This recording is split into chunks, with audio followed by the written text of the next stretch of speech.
হযরত আনাস রাদিয়াল্লাহু তাআলা আনহু হতে বর্ণিত হাদিস,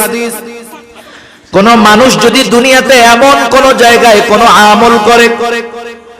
এমন কোন পাথরের মধ্যে আমল করে যেই পাথরের কোন জানালা নাই, কোন দরজা নাই, একেবারে আটকানো,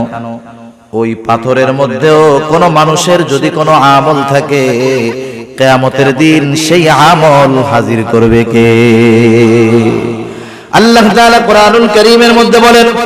ওয়ানাদাউল মাওয়াজিনাল কিসতা লিয়াউমিল কিয়ামাতি ফালা